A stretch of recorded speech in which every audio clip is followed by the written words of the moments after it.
Bismillahirrahmanirrahim. Assalamualaikum warahmatullahi wabarakatuh. Saya Nisa Fitri dari kelas PBA 3A akan menjelaskan tentang metode komponen pembelajaran bahasa Arab berdasarkan makna, urgensi, prosedur, dan teknik pembelajaran mufradat.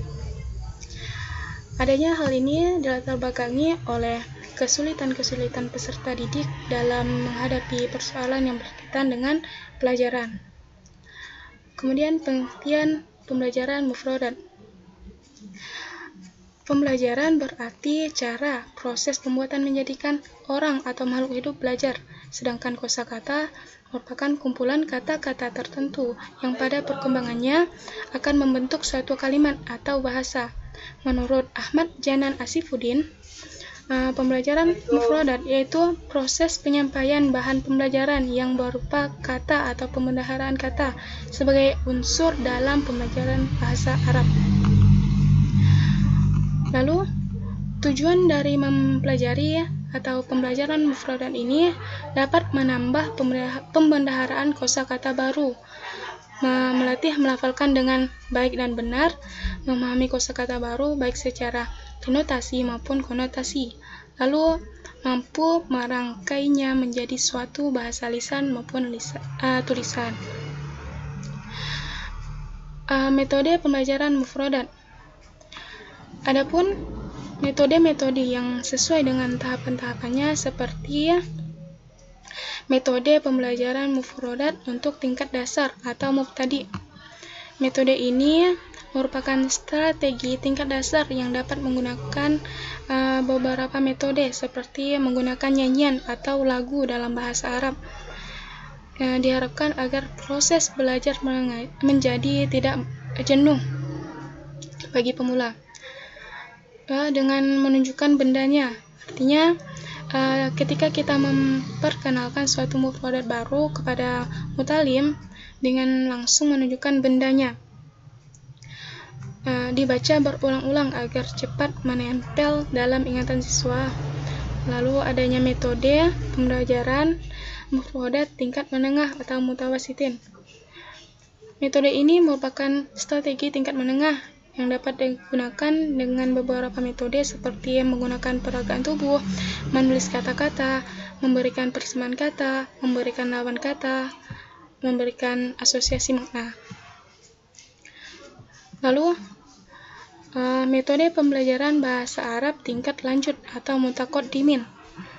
Metode ini merupakan strategi tingkat lanjutan yang dapat digunakan dengan metode penjelasan makna kata dengan menjelaskan maksudnya, mencari makna dalam kamus, mengacak mufradat agar disusun menjadi tarkib yang benar, meletakkan kata dalam kamus, memilih contoh mufradat yang baik dikonsumsi siswa, memberi harokat, serta mentranslate ke bahasa Indonesia.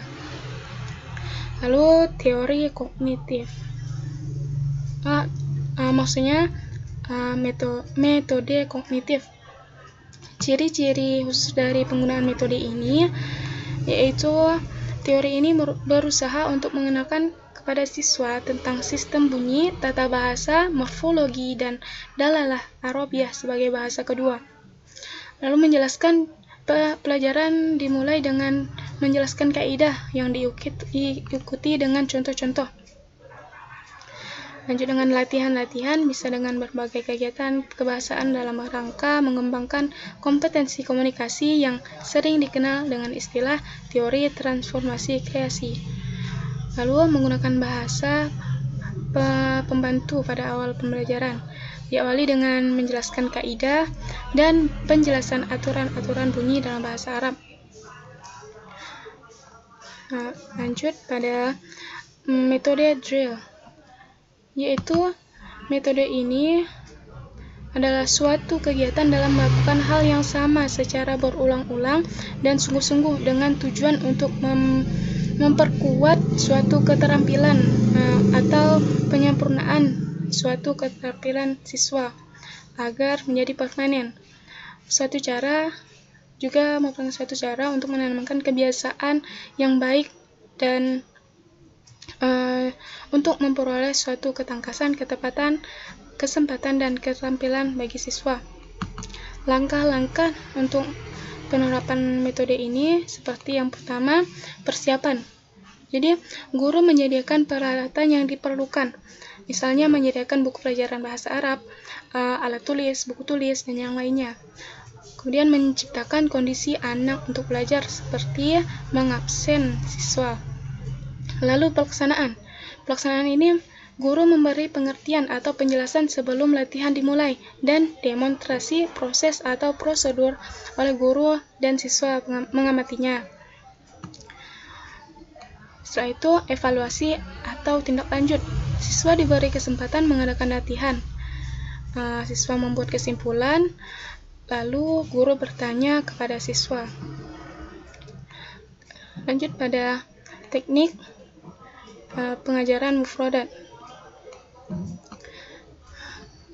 Teknik-teknik yang dapat digunakan menurut Ahmad Fuad Effendi, beliau menjelaskan lebih rinci tentang tahapan dan teknik-teknik ini, atau pengalaman siswa dalam mengenal dan memperoleh makna kata, seperti mendengarkan kata, mengucapkan kata, mendapatkan makna kata, membaca kata, menulis kata, dan membuat kalimat.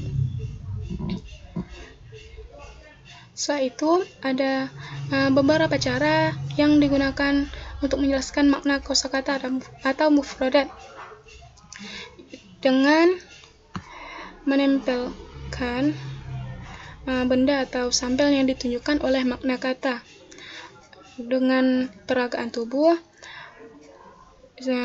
atau lalu dengan bermain peran, menyebutkan lawan kata atau persamaan katanya, menyebutkan kelompok katanya, menyebutkan kata dasar sebuah kata, lalu menjelaskan makna kata dengan jelas, penjelasan maksudnya, mengulang-ulang bacaan, serta mencari makna dalam kamus. Prinsip-prinsip dalam pemilihan mufradat. Ada frekuensi, itu artinya kata yang frekuensinya penggunaannya lebih banyak atau lebih sering. Lalu range, yaitu kata-kata yang digunakan oleh banyak negara Arab. Availability, kata yang lebih diketahui oleh siswa. Familiarity, itu kata yang lebih sering digunakan. Dan coverage, kata yang penggunaannya mencakup banyak hal. Signifikan, kata yang lebih sering dibutuhkan pengguna. Dan yang terakhir, kata yang berasal dari Arab sendiri. Adapun kelemahan dan keunggulan dari beberapa metode tersebut yaitu seperti keunggulannya, dalam waktu yang relatif singkat, siswa dapat memperoleh pengetahuan dan keterampilan yang diperlukan. Siswa memperoleh pengetahuan praktis dan siap pakai, mahir dan lancar, serta membutuhkan kebiasaan belajar secara kontinu dan disiplin, serta mandiri. Adapun kelemahannya dapat menghambat bakat dan inisiatif siswa karena siswa lebih banyak dibawa kepada penyesuaian dan diarahkan jauh dari pengertian. Lalu menimbulkan penyesuaian secara statis kepada lingkungan. Lalu kadang-kadang latihan yang dilaksanakan secara berulang-ulang merupakan hal yang monoton dan mudah membosankan bagi siswa. Bisa juga membentuk kebiasaan yang kaku karena bersifat otomatis. Dan terakhir dapat membuat verbalisme. Mungkin hanya ini yang dapat saya sampaikan. Kurang lebihnya saya mohon maaf. Syukron. Assalamualaikum warahmatullahi wabarakatuh.